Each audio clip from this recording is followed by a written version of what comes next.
Jonathan, welcome to the show. We're going to do a 3, 2, 1 logo.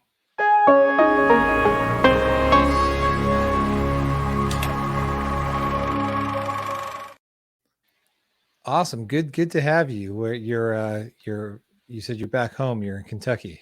Yes, Kentucky today, but I'll be back in LA tomorrow. Are you looking forward to getting back out west? Yes, looking forward to getting back busy. Have another film production I'm going to be a part of within the next month. So just ready to spearhead through pre-production and, keep things rolling. Nice. I know I just keep waiting for the world to come back so I can get back on set and get busy, but it's happening sooner than I think any of us thought it might. So that's a good thing. So I had a chance to watch. You've got 3 films on Reveel'd currently. You have Running, Chocolate Milk, and Beauty Mark. Yes, do you have a preference of what you want to talk about first? Because we're going to talk about all 3 of them. Let's go chronologically. Which one came first? Chocolate Milk. Chocolate Milk. Okay, so tell the audience the basic premise of it, and then we'll get into some questions. Yeah, so Chocolate Milk deals with a young African-American student of color who's dealing with identity issues and figuring where he fits in his world that's perceived to be only Black or white. So that's the premise of that, and it kind of just deals with self-identity and him trying to mend both worlds. He's a Black kid who hangs with a predominantly white group of friends, and he yearns to have some kind of cultural connection to the other Black students on campus. That he sees that he's not a part of their world, and his journey to discover how to mend both worlds together and not have to compromise. What I like about it seems to be a staple of your work, at least what I've seen on Reveel'd, is you have a preference or a love for sort of music driven scenes.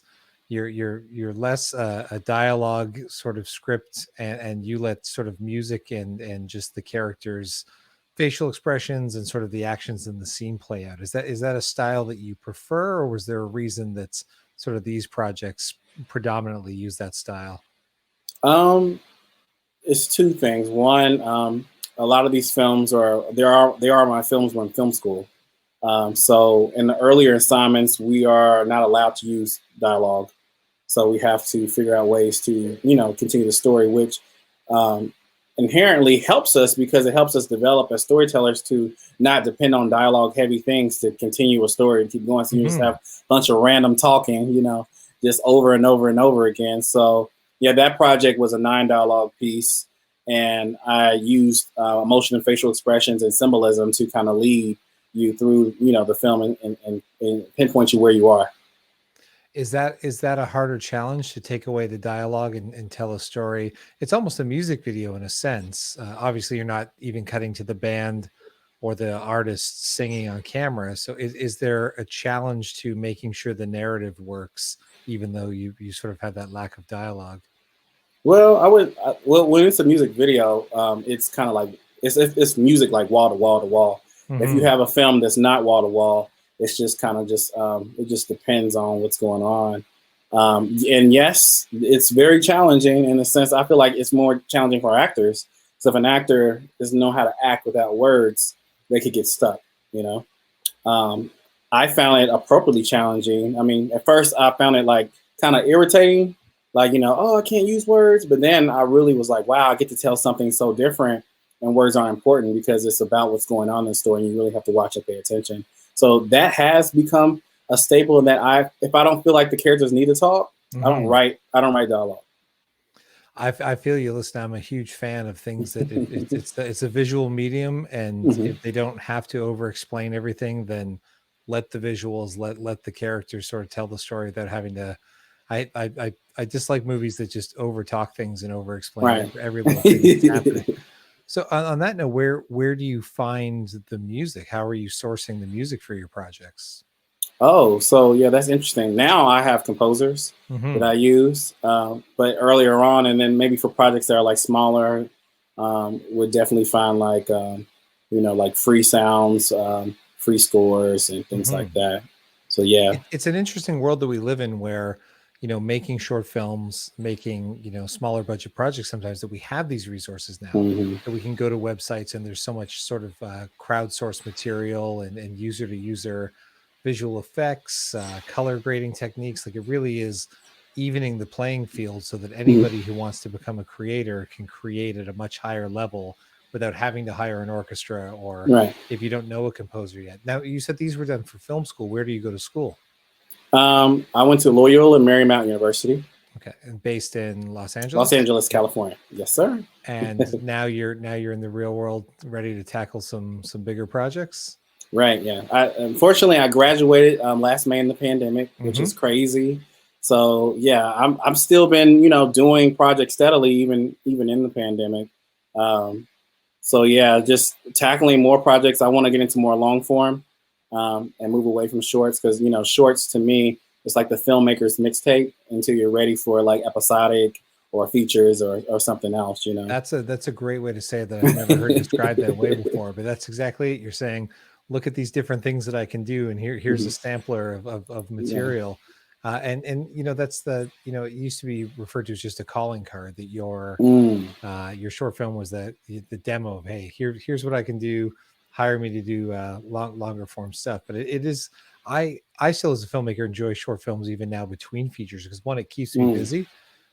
Short films sometimes are playing in different genres that I haven't played with, or Mm. with actors and crews that I'm not as familiar with yet. But it's a good way to kind of get everyone together and test out if your styles and things are going to work together. And there's just a lot more avenues now to put short films out, like Reveel'd, which is the perfect home where you just have Yes. an endless stream of content. You could watch short films for days and weeks and never run out of things on Reveal. Uh, tell me about Beauty Mark. Beauty Mark. Beauty Mark was one of my final pieces in film school because the way film school is set up, or just our program for a master's program, you have kind of like your two beginner films. So you do Mm-hmm. 4 films, 4 end of the semester big films. So Beauty Mark was kind of like, you could say, my junior thesis. And it was the first time that I could use whatever camera I wanted and had unlimited lighting and gear that had access to me.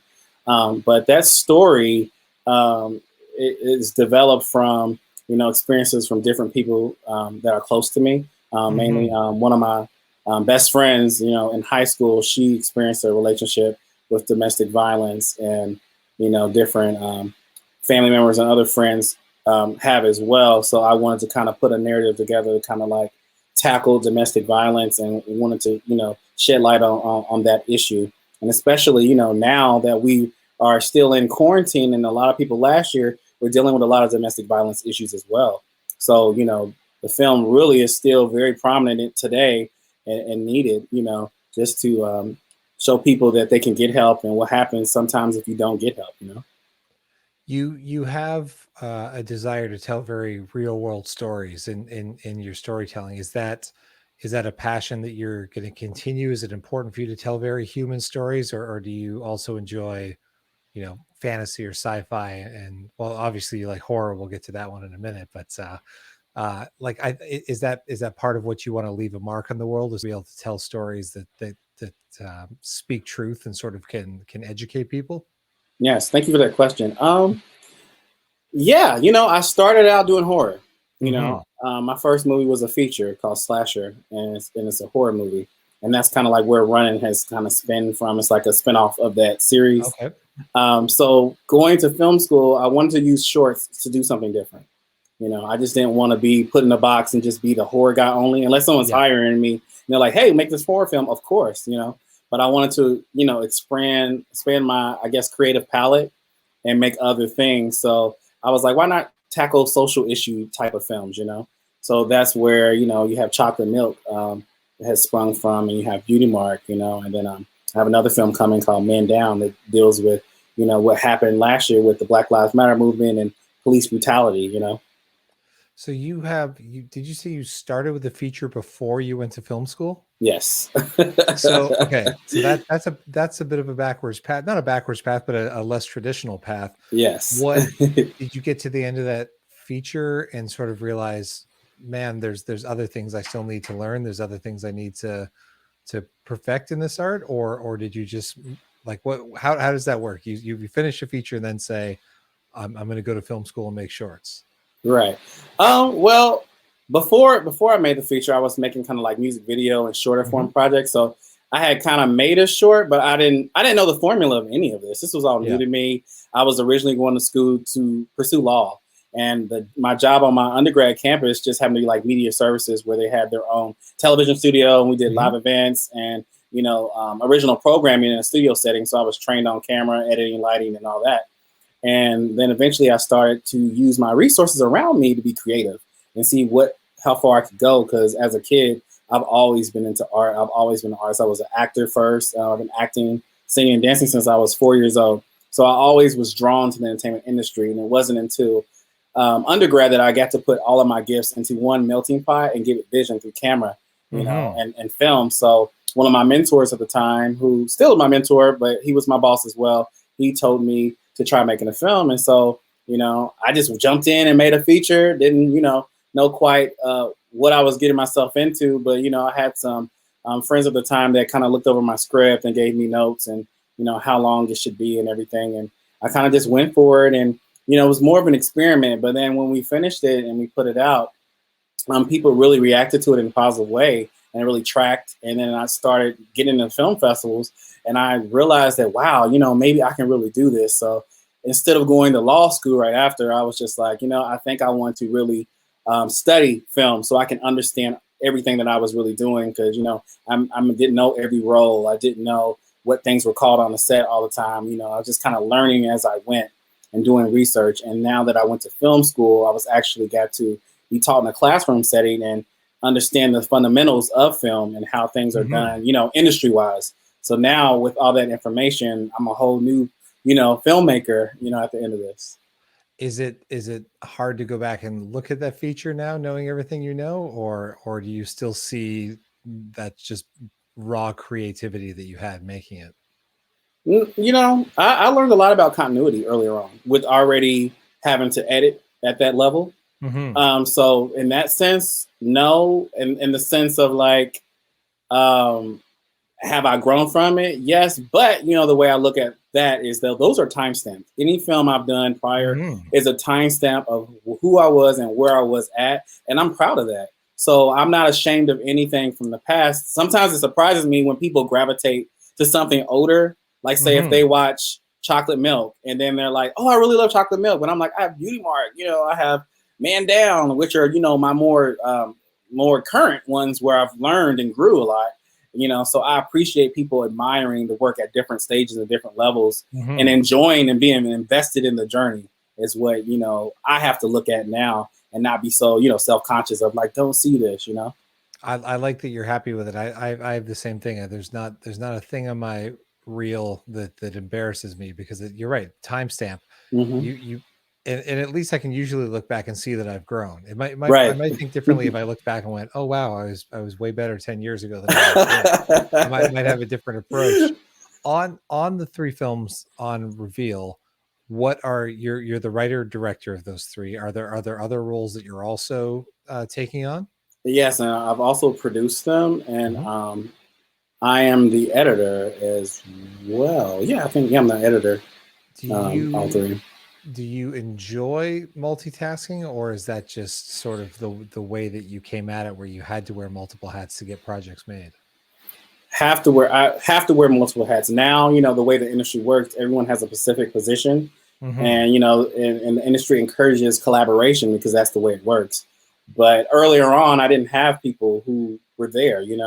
Like I had to shoot things myself. I had to edit things myself, and of course there's always people here and there to help and assist at different parts. But as far as overseeing these projects, I had to take the responsibility and the burden of making sure they were produced to fruition and were birthed, because each film is your baby.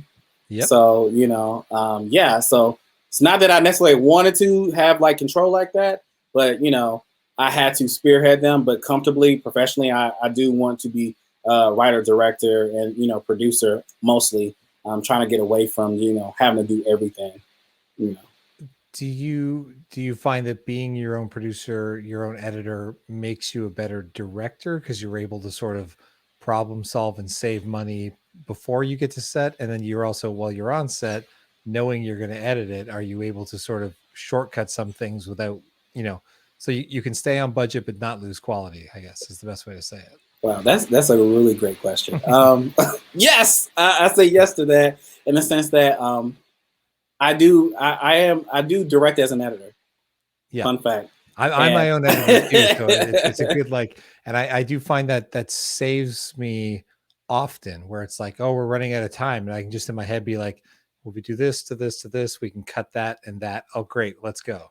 Yeah, you're right on the money, because I do that thing, and a lot of people don't understand my shot list sometimes and why we need coverage, because coverage in film school was like drilled in there, because you hate to get out of production, and some people, unfortunately, I hate to say this, they're lazy. They just want to go home. And it's not about that. It's about when we came here to do our job. And then after that's over, it's not fix it in post. It's like, let's fix it in production. Yeah. And then when we get to post, we have saved ourselves, and we don't have headaches of like, oh man, I wish I would have got that shot, because now I can't cut it like this, or this shot that I originally planned didn't work, but I shot it differently from this angle. So maybe, that worked better. So, or you had a cutaway that you didn't get, to save you. So yeah, definitely. All those skills help me, and I'm grateful for it. Speaking of cutaways, running the goriest of your three films, all of those cutaways, were those planned and done on set, or did you have to come back and do any pickups for sort of some of the gore and the horror content? I kind of shot that consistently. I think I shot that between 2 weekends, I believe. So yeah, everything was done during the initial production. From what I recall, I kind of just took inspiration from my feature and kind of just went there with the shots and different things. And then my DP was able to do interesting things with catching moments and hands twitching and, all kind of stuff. But most of that was planned originally to get it done. For the most part, I think there was only one thing that I had to kind of be tricky and shoot, like somebody's body who wasn't really there, at the same time somebody was looking at it, but other than that, everything was pretty consistent, and when we shot it and how we shot it. Again, as we talked earlier, the very music driven piece. How important is music to a horror film versus, say, a traditional drama film? That's funny. I would say this. I would say music is important across the board for any film, because when you watch a cut of a movie and it doesn't have its music yet, you kind of trying to figure out how are you trying to feel, because music kind of guides us and tells us how to feel and tells us where we're at in the story. And it's very important with horror because it builds tension, it builds suspense, so something's coming, like that lets you know, caution, something's about to happen, or it might be a fake out, a red herring. So I think it's very important to horror, but also very important to any narrative that you're doing, is that you want to kind of guide the story with music a little bit. You don't have to overdo it, unless, like you said, you're doing a music video, and Running is a music video hybrid short. It's mostly the song. What I like about that project is it's the song that tells the story of it. And if you're not really listening or paying attention to the lyrics, you might kind of get lost in what is actually going on. Because I think a lot of people expected Running to have a traditional narrative of following the lead final girl and all that stuff. And this film is from the perspective of the killer. He's just a psycho who hides here, and then when victims pop up, he just picks them off one by one. Was that song? Did you expand the song, or was the song that long? I expanded the song to get through a lot of that. It's going back. It's throwback to the Michael Jackson days of music videos, where it was more than just the 3 or 4 minute song. That there's a story and moments where the song almost becomes the score under the movie and then back into the song for a while. I thought that was a lot of fun. Oh, thank you. And fun fact about that project is that song is actually on the soundtrack of my feature. Okay. And I wanted originally to make music videos for those when I was filming the feature originally, but I just didn't have time, and I was getting ready to graduate undergrad. And so I just kind of put it on the back burner. But when I got the opportunity to make some other projects in film school, I decided to use 2 of the songs that were on my soundtrack and make them into shorts, which I was like, that would be more interesting. So then I'm kind of having my own slasher verse, creating my own horror universe, kind of similar to how beat me to it. I was going to say these are 2 films in the Rowan cinematic universe. Yeah. Yeah, and even my dramas, some of them take place in the same universe. Like I'll have like a poster, or like a chocolate milk poster, or somewhere from the flyer. I guess he was looking at like Okay. somewhere else. So I think all that's fun, and it's kind of cool and unique that you can kind of create your own world, you know, your own cinematic world. And I'm definitely proud of that. I'm happy to keep doing more, you know, with all of that. I had an actor once that played a cop and everything that I did, and I was like, one day we'll just have to like make a separate short film about this cop and how all of these things happened on the same day, and it was like just his worst day on the job where all of these incidents occurred on the same day. Oh So wow. like have him like get home and kick his feet up and crack a beer, and then like the radio goes off again. He's got to go out to this, and then it goes into these. But we never got around to it. But But that's dope though. That's funny. I like one day, it's one day that. we'll get back when he. It's like his retirement party. He's telling the story of like the worst day he ever had on the job. You said you've got a short film coming up. Mhm. When do we expect to see that, and might we see that on Reveal also? Oh, of course. I love my relationship with Reveal. Beauty Mark's really tracking and doing really well across the board. So most definitely. So I have two projects that I plan to eventually usher into Reveal. Right now Mhm. is my film Man Down. That was my thesis film in film school, and that's doing its film festival circuit right now. So that's what it's doing. And that is about a cop of color who shoots an unarmed teenager, and the ramifications of that come of that. Is he going to, you know, stand on the side of the law, or is he going to stand with his community? So he has to make a tough choice, you know, similar to Chocolate Milk, you know, about Mhm. who he is, but in a different setting, you know. And that's a really deep, powerful story. One of my best, in my opinion, thus far. And the one that I'm getting ready to shoot is, of course, another horror movie. Called Children of Night, and it's about a young house sitter who's a college student who needs money for her next semester, and she ends up house sitting for this young, illustrious power couple who are secretly vampires, Oh and boy. they're looking to add her to their you know, eternal family, so to speak. So it's going to be fun to see, you know, all the things she explores in their house, and if she'll even survive the night. That is right up my alley, and I will look for that when it comes out. Jonathan, it's been a pleasure. Everybody watching, if you're watching this on YouTube or Facebook and somewhere that's not Reveal, you should head over to revealmovies.com, revealmovies.com, sorry, and sign up. It's free to sign up. Check out all kinds of great short films, but make sure you check out Jonathan's films, Running, Chocolate Milk, and Beauty Mark. And if you sign up soon, you'll be there for the premiere of the next one. Yes, So sir. thanks for joining us today. It was great to chat with you and hear more about these films. Thank you so much for having me, Gavin.